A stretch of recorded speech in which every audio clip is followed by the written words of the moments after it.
Welcome to the Brad and Taylor Show. Today we have Jolynne Mercieca. You're listening to The Brad and Taylor Show, a podcast that inspires entrepreneurs to pursue their passions. We're sitting down with some of the best to learn how they got started and some lessons they learned along the way. Well, let's get this show on the road. Tell us a little bit kind of about what you do.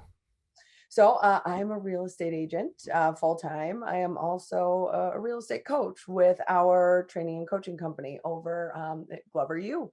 So I spend basically every minute of every day immersed in real estate, and there's no escaping it. That's awesome. I like it. So when you were, let's back up a little bit. When you were really little, did you know you were going to be an agent and kind of help do coaching? No way. Never. No. What did you want to do? No. I mean, I think probably I wanted to be a singer. I wanted someone to do my hair and makeup. I wanted to be president. I mean, I wanted to do everything that every little kid wanted to do, right? Oh, yeah. Before you realize that the world is kind of a cruel place, but it's fun if you make it fun. So, I would say more so what I thought I would end up doing post-college was going to be, management in some realm of the world. Graduated from University of Michigan in 2009. And that was the downfall of our economy. Yep. So it was like I was going to go into retail management, restaurant management, all things that, while great positions to have, just weren't where I saw myself. So Fast forward, here we are. I like it. So what did you actually end up going to do? Did you go into what kind of management did you end up doing, or what'd you do? Nothing. I did nothing with my degree. I just paid a lot of money for it. No, I would say that a lot of the things that I learned, through my schooling, my formal schooling, is what helped me to keep everything together right now, right? We learn the skills and we learn the way in which we manage how we run a business, how to be organized, and how to stay on top of things. Yep. So that was incredibly important. I was actually still in school. I started in real estate in 2007. I was assisting a fellow agent of mine, and then I was working at a bank as a bank teller part-time, and then I was basically doing school full-time. So there was a lot on the plate at that moment. And then at my bank job was where I actually ran into my team leader / mentor / very good friend, Jeff Glover, who I've been with since he started his team in 2009. Nice. That's awesome. So did you how did that transition go from, like you said, you were about a bank teller at the time, right? Yep. So that was a great job. It was super flexible. It was only part-time. It allowed me to, have school done when school needed to be done. Right. And it offered great benefits, which, health insurance, all the things that we need. Yep. So actually, funny story, Jeff was one of our customers at the bank, and he was always coming in, dropping off his checks. Yep. I was passing him in the back window, and I'll never forget this. And I'm going to make him watch this because he'll laugh and he's going to kill me for saying it. But, he pulls up in his slick Aston Martin one day and asked me how my summer was. And I said, it was good. I actually got into real estate this year. And he's like, you don't say. Did you know that's what I do? And I was like, I had no idea what Plymouth Canton Realty meant on these checks. No, had no clue. Of course I knew. Yeah. He was huge all over the place. And at that point, he was like, I think we should talk. I think you would be a wonderful fit for our team, for what I'm trying to build. And yeah, here we are. That's Nice. awesome. So so you kind of just jumped right in with him, and then you haven't even gone to different methods. So that's you've been right straight to the top. There you go. That's the goal. And really, that's kind of the one thing that we've learned in the midst of growing our team and building everything that we've been doing is the less you hop around, the less other things you try to implement, the straighter path you will be on. Yep. And the faster you will get there. So the fewer distractions, the better results for all. Yeah, that's Nice. awesome. So how was his team when you started out? How big was the team when you started there? There were probably about 8 of us agents in total. Okay. We went through a little bit of a reset with the agents that were working with us because we had a lot of younger females that all for some reason had just happened to have babies. And Jeff is all at like, once. hey, this isn't the, we can't have everybody in here part-time. That wasn't the goal of what we were getting off the ground here. So we did some restructuring. We've been bringing in new talent as often as possible. But I mean, it was a struggle. It was a struggle getting to the climb, especially in a down market. Yep, Yeah. for sure. Especially because what was it? 2009, you said? Yeah. Yeah, that's Yeah. crazy. Tell us about your first transaction. when Oh you first did gosh. that Well, first one? my first transaction was my cousin, so it was the best. Sweet. And she we got this beautiful little ranch and we just sold it last February Oh, actually. She nice. built her dream home and just moved into that right before COVID. Um Hmm. we had, let's see, I think I took her for a showing at about 8:30 p.m. on that Friday night because we were up against deadlines. There were still multiple offers and such involved because homes, that you either had the foreclosures that were absolute garbage or you had homes that you could actually move into. So we wrote the offer. It was good. We somehow ended up with some concessions and she was laughing the way all the way to the bank and turned around and sold it for about 65, 70,000 more last year. Nice. So it was a good investment and it was fun and it was family and Yeah.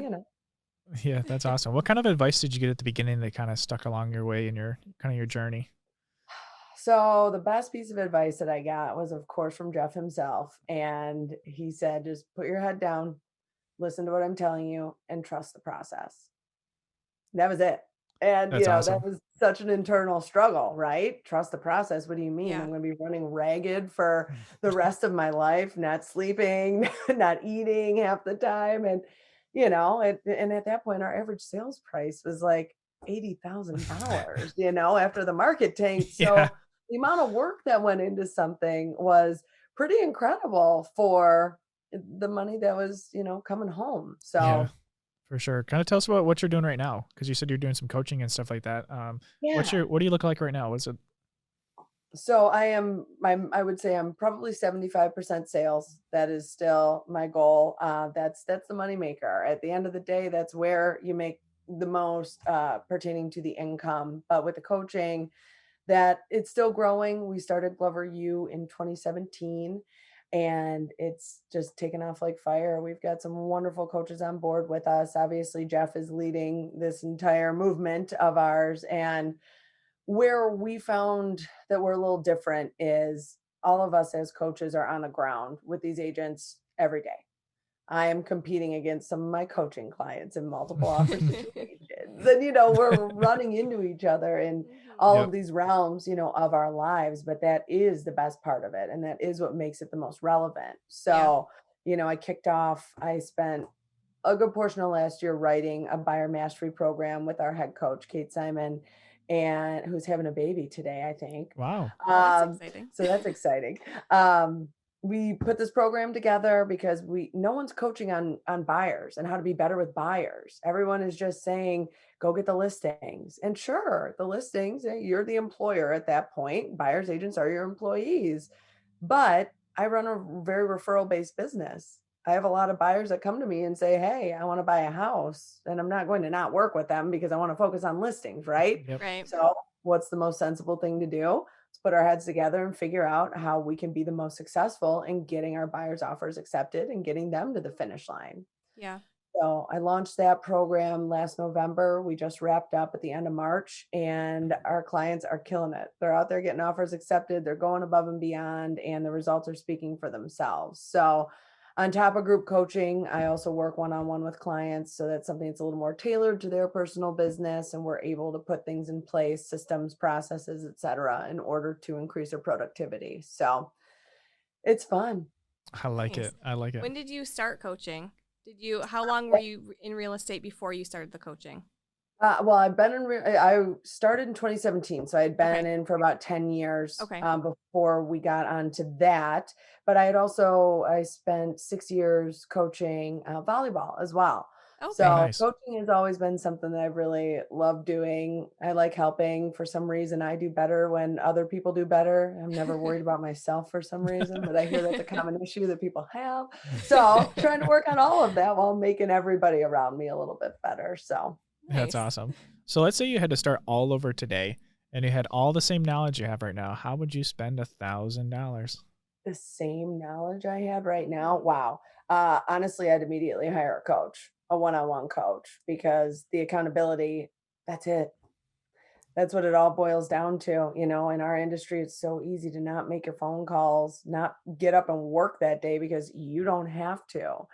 And then you ride that roller coaster. Yeah. Your trajectory is up, then it's down, then it's up, then it's down. And that's because, oh, guess what? I didn't work for a week. Well, now we see the results of that. Yep. So accountability and skill building, those are really the two things that if any agent's going to succeed in the market, those need to be much paid attention to. Yep. Awesome. I like it. What is one of the best business books that you've read that you could recommend to somebody? So business book, I would say Gary Keller's The One Thing. I love that book. I don't Yep. know if you guys have Yep. experience with that, but the best part of that book is it is just as transformational as we are as people. Every time you read it, every different spot you're at in your life, it's going to resonate Mhm. differently with you. Yeah. And it's not business only, it's personal. It's everything. What's the one thing that we can do in life to make everything else easier? And if we're not looking for that answer, then we're doing something wrong, right? So I would say that is probably one of my top business books. But still, Napoleon Hill's Think and Grow Rich, I don't know if we'd put that in only the business category because that's definitely it reaches just about everything. But that was the book that taught me to save money. Yeah. Yeah. Reading that book was the first book that said, pay yourself before you pay everybody else. And I was like, geez, why did we not come up with this concept sooner? I mean, why is this only in one book? Yep.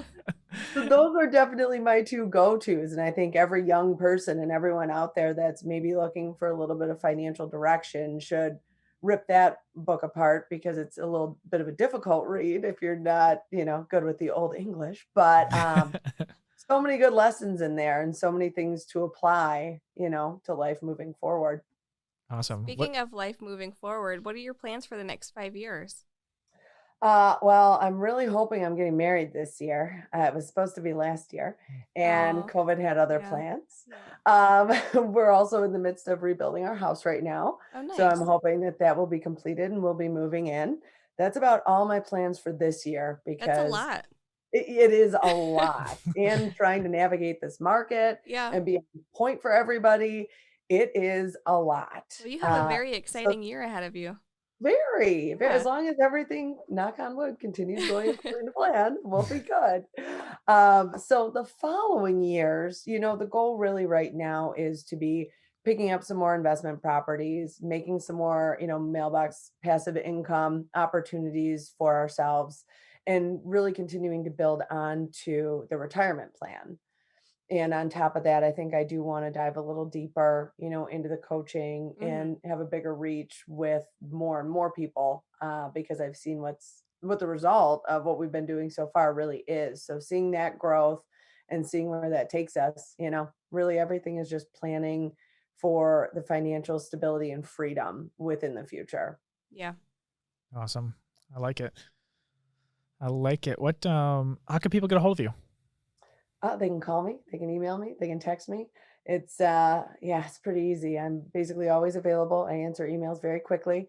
It's much easier to text me or email me because I can do that while I'm, I shouldn't share this, but while I'm out on showings or Yep. while people are doing things, I can Easier. much yes, Yeah. way easier to answer the text than it is they have to pick up the phone call in order to connect. But, Yep. we always do make the face-to-face connection before anything else moves forward from that point. So Yeah, that's awesome. So, if any agents wanted to kind of get information about your guys' coaching, where can they go for that?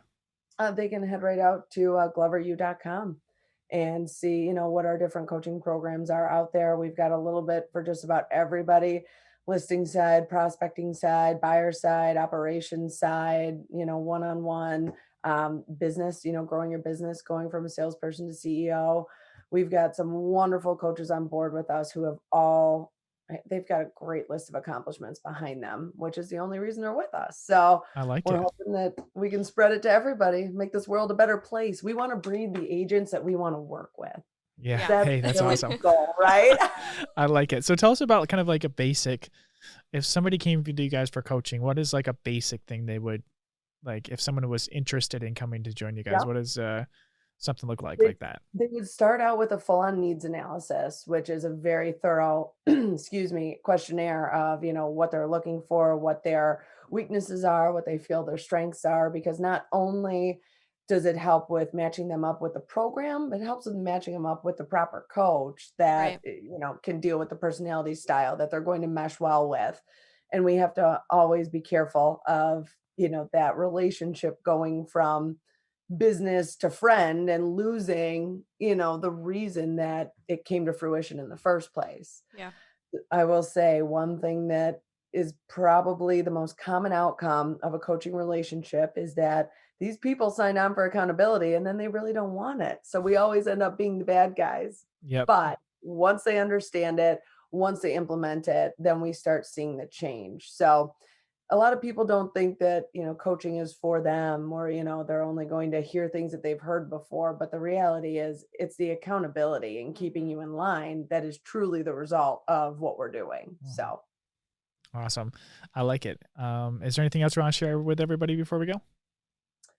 no, I think I mean, I wish everyone luck in this wonderful market right now.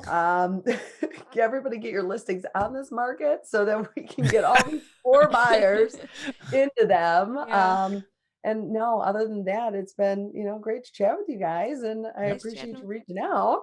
Yeah. Yep. Awesome. Hey, thanks for coming on and sharing your story with us today. Are these working? All right. Is there- Here we go. Oh, there we go. I think they're working. Should we tell them, Mine keeps falling. It doesn't like my voice. what do we got to tell them? Subscribe. Subscribe. What do we got to point at? Hey, I think there's a subscription button, like, It might be there. might be right there too, Somewhere. somewhere. Find it. It's red. Yeah. And it's Red. blue. It's green. I don't really know. It's a color. This mic isn't even attached. Did you plug these in? Well, I guess, I wonder if they can hear us. yeah. I wonder if they hear us. Well, we should probably tell them if they can hear us. We should probably tell them also give us a 5-star review if they're listening on Apple. That'd be cool. 5 5-star stars, review. guys.